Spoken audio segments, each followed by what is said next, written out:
everyone, welcome to or back to my channel. My name is Christine.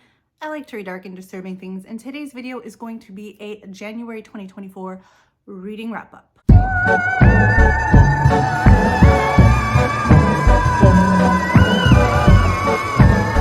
I'm going to be talking about everything I read in January, and I read 9 books and DNF'd 1, which, in case you didn't know, DNFing was on my list of goals of things that I want to do, which I know sounds weird to have that as a goal, but I am so bad at continuing to read books even though I'm not feeling them. I have a hard time DNFing because I think it's going to get better, or I think I've already gone far enough that I should complete it, whatever the reason. I do want to be a little more conscious while I'm reading of thinking, you know, it might not hurt you to DNF this. And so I did have 1 DNF, and then I read 9 books.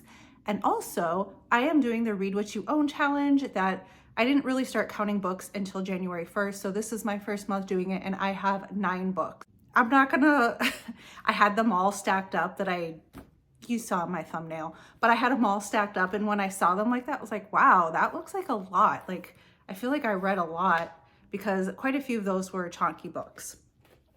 So I'm going to start off with a very quick recap of the ones that I already talked about in my mid-month wrap-up. I'm not going to spend a lot of time. I'm just going to, for completion's sake, have them in here. So the first one I read was Disco Deathtrap by Cameron Rubik. This was a really fun New Year's Eve slasher book that takes place in a roller rink in the 70s. And I found the setting to be really fun. It brought back a lot of memories for me of being in a roller rink when I was younger. Of course, there was less blood, I guess, when I was there. But this was just a super fun setting for a slasher and a fun little like New Year's Eve read. I gave this one 3 out of 5 stars. Next, I read The Bone Shard Daughter by Andrea Stewart. This is the first in a fantasy trilogy about a young woman who is coming into knowing who she is. She spends a lot of this book not remembering her past and trying to prove herself to her father, who can perform this type of dark magic that allows him to take control over his entire kingdom or country or whatever it is in this book. I had mixed feelings about this one. I really didn't like the way it started. It was kind of boring and not a lot of world building when I felt like there was some really interesting concepts that they could have explored. I found the magic system to be really fascinating, and I wish that this author had explored that a lot more. It did pick up towards the end because some things are revealed that I think allowed the author to kind of go there. And so it started off as a 3-star read, ended up as a 4-star read. I'm going to meet it in the middle at 3.5. I am unsure if I will continue this series. I don't have anything really against it, but I don't have like this burning desire to read it either. So this was a 3.5-star read for me. Next, I read Endless Night by Richard Lehman. Kelsey over at Slime and Slashers was doing a year of Lehman, and I decided to kind of tag along and join this ride with her because I thought it would be just kind of a crazy time. And so far it has been. This one was not my favorite Lehman read, but it does start off like out the gate just kind of crazy and violent and just off the wall. So I did really enjoy like the fast pace of that, especially the beginning part of this book. I did find a lot of the actions of the characters very questionable, and Lehman, you know, Lehman's gonna Lehman, and there was some weird stuff in this book, but I gave it a 3 out of 5 stars. I thought it was okay. It wasn't my favorite one that I read by him, but it is better than the one that I'm currently reading by him. So yeah, I don't know what you want to do with that, but that is what I thought of this book. And lastly, I don't own the book. It was a listen for me. It was Mr. Lullaby by J.H. Marker.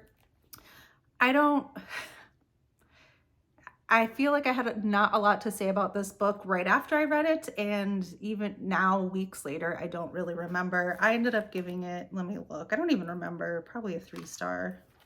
I gave it a 3.5 star. It's basically about a group people all over the country that have been put into a coma for some reason or another. And while they're in a coma, they are living out their lives in what they call La La Land. And I found that concept really actually quite fascinating, and I wanted to explore that land. It kind of, like, that part of it reminded me a little bit of like Stephen King's fairy tale, like once you are in the fairy tale like land. And I was like, why are we not exploring this crazy land, like this Land of Oz type thing? I would love to hear more about that, but you don't actually get to hear about that. You are more following different perspectives of like the police and stuff, trying to figure out these deaths. And I don't know, it was kind of convoluted. And I, just like the other book by this author, I really like some of the concepts. I just don't like the way that it was done.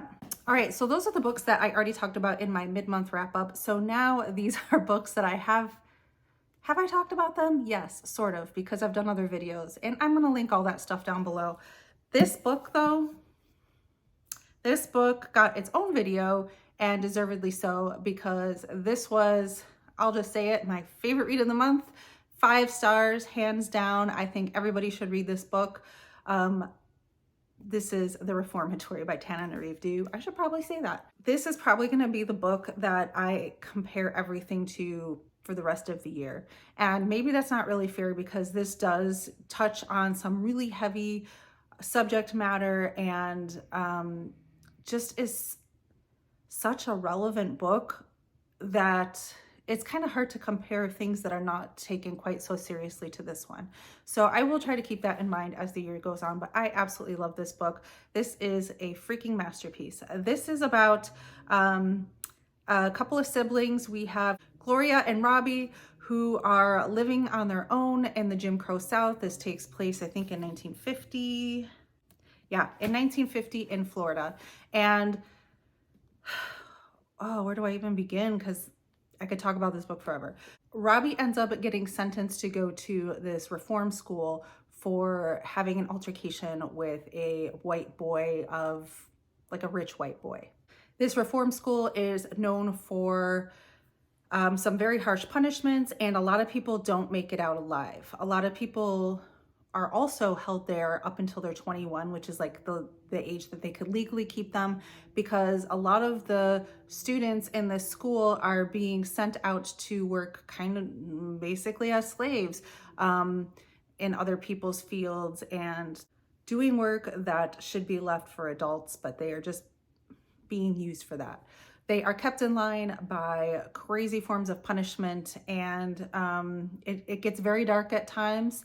And this book is probably going to emotionally affect you. It should emotionally affect you.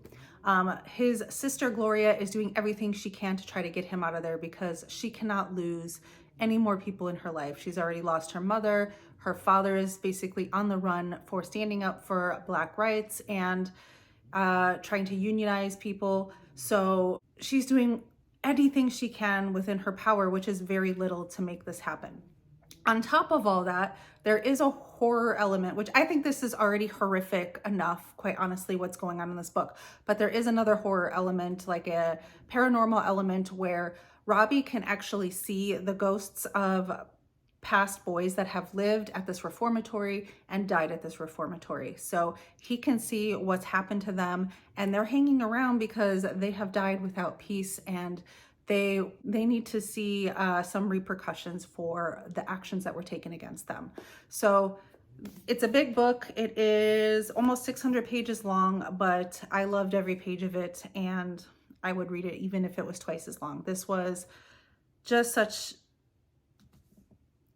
There are so many passages in here just about what it's like to have to exist as a person of color that I found just very touching. And this book is raw. That's all I can say. This is a raw book, and I absolutely love reading. And I know that sounds weird, even when it's something about a topic so horrific, but just not sugarcoating anything and just being raw with trauma is, to me, what makes this book so wonderful. I really do think that this is a book that should be read in schools as some part of like required reading curriculum. But that's obviously, I love this book. I have an entire video on it. If you want to check that out, go ahead.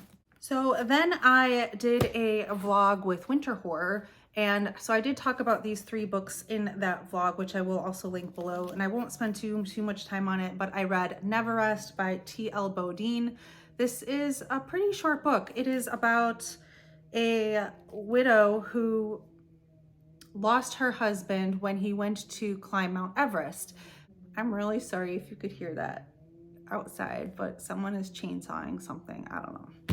She can't fully come to terms with his death because in her mind, it was somewhat mysterious because he just disappeared. He was with an entire group of other people on this climb and no one saw him die. No one saw his body. No one saw his gear. No one saw any indication. It was just like poof, he was gone, which I mean, can happen.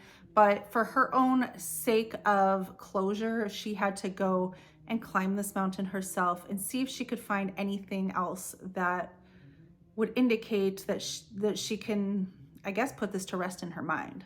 While that is very much what this book is about, it was not my favorite part of the book. My favorite part was learning about climbing.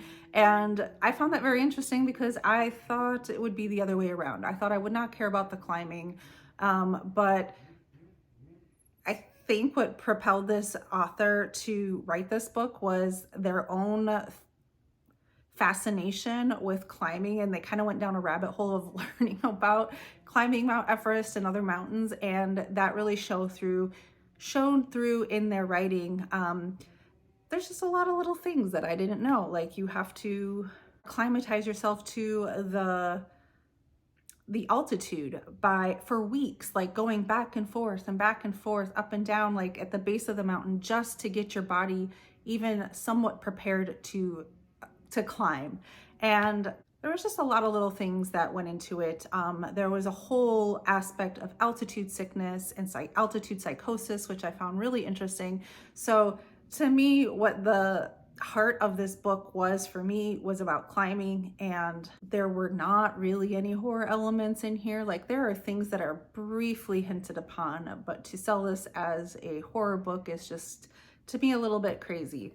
Either way, I had a lot of fun with learning something new about myself, and that is really being into like the survival horror or survival books in general. I think that I might have found a genre that I actually like that I didn't think I had any interest in, so that's pretty cool. I ended up giving this a 3.5 out of 5 stars. Then next I read All the White Spaces by Allie Wilkes. This was from Coral over at Pretty in Paper Cuts, her book club. She kind of has like a loose book club where every once in a while she'll name a few books she's going to read over the next few months, and then she will do like a non-spoiler kind of little review like this, and then she'll do a full spoiler video about it as well. And it's just very casual and a fun way to kind of read the same books as someone else. And since I had this on my shelf, I had gotten this from a book box, I decided to pick it up, and I'm so glad I did, because I didn't think, here's another one I did not think I would like, and I ended up liking it a lot. So this is about a trans man named Jonathan who, this is like right after the First World War, ends up kind of talking his buddy into sneaking him onto this expedition ship that is going to Antarctica. And so he's like a stowaway for a while, and then he has to come clean and let everyone know that he's on this boat, and is considered like the spare, which is basically, hey, if we need to throw someone overboard, it's gonna be you, buddy. So he really feels like he needs to prove his worth for that reason, and also to prove himself living for the first time as a man. I found that aspect really quite interesting. Then disaster strikes and they end up getting stranded on some continent that I don't even think has not even been fully discovered.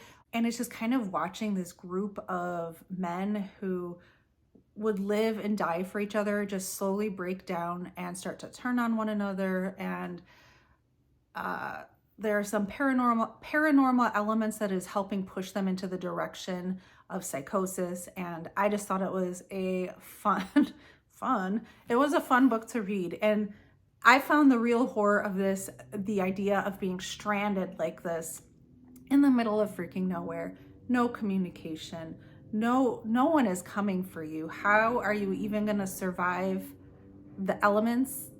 We have like competing chainsaws out there now. I don't know. I just really, I was in it and I was scared for them. And yeah, I had a good time. This was a 4 out of 5 star. I really hope you guys can hear that as much as I am. It sounds like a garbage disposal outside.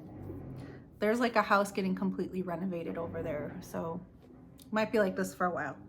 Then I read Dead of Winter. This is a Darcy Coates thriller set in an isolated snowy area in the mountains. See a pattern? And one by one, people start going missing and dying, and it has to be one of them within the cabin. So it's kind of like figuring out who's doing this while you're trying to survive the harsh elements. And I thought it was a pretty fun book. Very different from Darcy Coates' other books, but I just didn't love it as much as other thrillers that I have read kind of in the genre, like No Exit. It's kind of hard to compete with that. And I had just read All the White Spaces, which I really loved. So this one got a 3.5 star from me. All right, my DNF was Phantom of the Opera, and I feel kind of bad about it because this was Elizabeth Sagewood's pick for her Gothic book club, and I was actually really excited for this because I do love the musical Phantom of the Opera. I've seen it on Broadway. I've seen it in Vegas. I don't know. I like the music. I know it's not like the most healthy story, but I was interested to see where this would go. And I made it about 100 pages before I DNF'd it. I think part of the reason was it was like the last day of the month and I just wanted a fresh start. But I was getting pretty annoyed with like the wishy-washiness of our main character, Christine, and the back and forth between these men.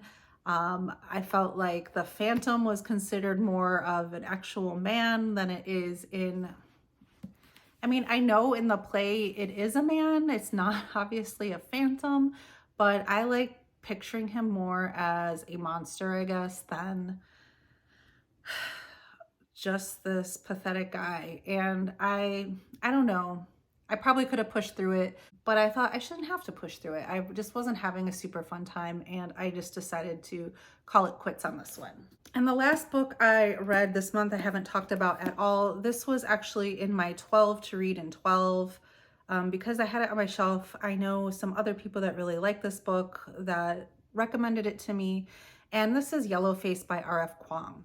This is a book about a woman who is a writer and is friends with another woman that's a writer that is way more successful than she is. And she's really only friends with this person because they went to college together and they're just kind of in the same circle. Like, she doesn't actually like this person. She just feels like she should be friends with them because they're there. And one night they're hanging out and her friend that is more successful ends up dying in this like really kind of dumb way, but she ends up dying. And she had just shown them, the main character, this like first draft of a book that she wrote, and she was really proud of it. And she writes everything in her notebook. She doesn't show anybody until she's completed that first draft, and no one knows it exists. And so the friend takes this book and ends up deciding to rewrite it as her own. She says she's got really good ideas here and this is really beautifully written, but it really needed a lot of work. And she did the work to fill in the gaps and to do some research, and ends up deciding to publish this book as her own and doesn't give the original author any credit. This book ends up becoming quite a success for her, and as time goes on, she just lies to herself more and more and tries to make up excuses basically why what she did was okay. And it just kind of goes on from there. I I have mixed feelings about this book. And on one hand, I think that R.F. Kuang was getting a lot off her chest about the industry that she works for, which I can't be mad at her for that. Like, I'm sure there's a lot of shit that she's gone through, and I'm sure that a lot of the things that she wrote in here and a lot of the comments that are kind of directed towards our main character have been said to her or about her. And I think it's pretty badass to be big enough that you're like, you know what, I could get away with putting this in a book because I've already established myself as a writer, and what is anyone going to do to me? I might as well get the truth out there. So for that, I can respect this book. On the flip side of that is my enjoyment while reading this book. Now, this book is written very well. Don't get me wrong. It's not the writing. It's not any of that. It's just that if you are spending the entire book in the head of this person that just does not learn from their own mistakes and continues to do shitty things, and really, it's not even just her, it's just like hearing about the pettiness of fake friendships and the pettiness of like the industry and the double standards and all of the bullshit that goes into writing a book and dealing with people, and even dealing with people like me, like people coming on, you know, social media to have an opinion. And, you know, I don't follow Twitter or anything like that, but I know that a lot of people have a lot of opinions there that, you know, they don't hold back.